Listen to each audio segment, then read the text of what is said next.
Eto guys, narito ako sa SM Molino 4. Pumila ko rito o kami ni Mrs. ko sa sinihan. Titingnan po natin, subukan natin first time na gagamitin namin ng aming benepisyo bilang isang senior citizen sa panood ng scene. Tuwing Lunes ito guys, sigurado mayroon 10 to 4. Yan. Ito nakapila, marami oh.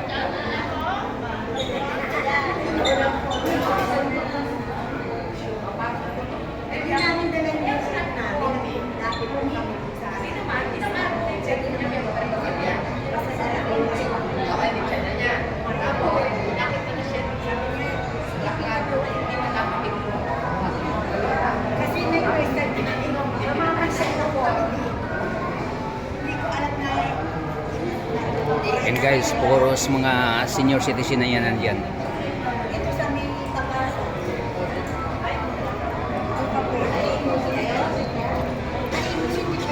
Marami-rami din kaming manunod ngayon. Ito, hindi na ako umupo dyan, parang hindi na sumiki pa. Pero yung misis ko ay nandyan na.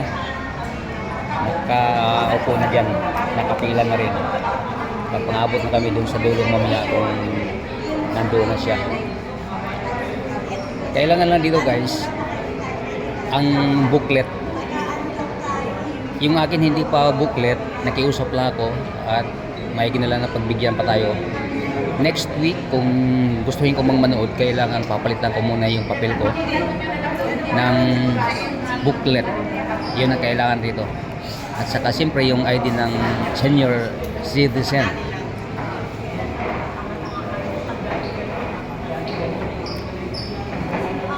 Oh, pausad na pausad guys.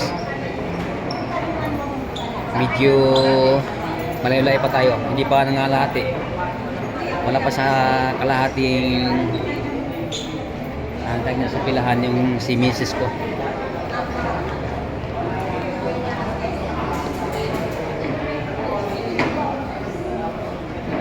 Nasa SM Molino 4 tayo ngayon.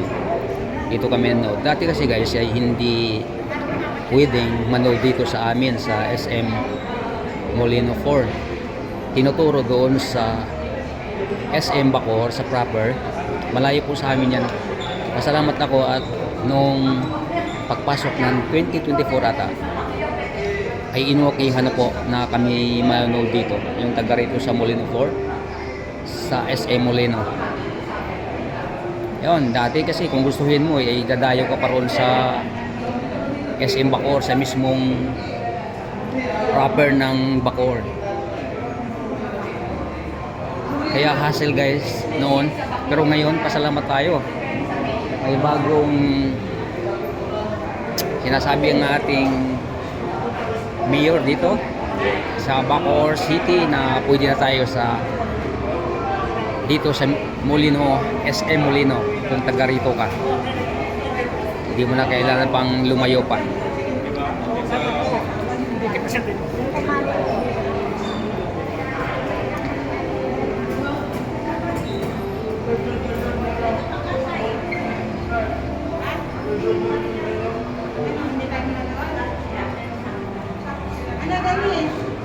And guys, antayin na lang namin yung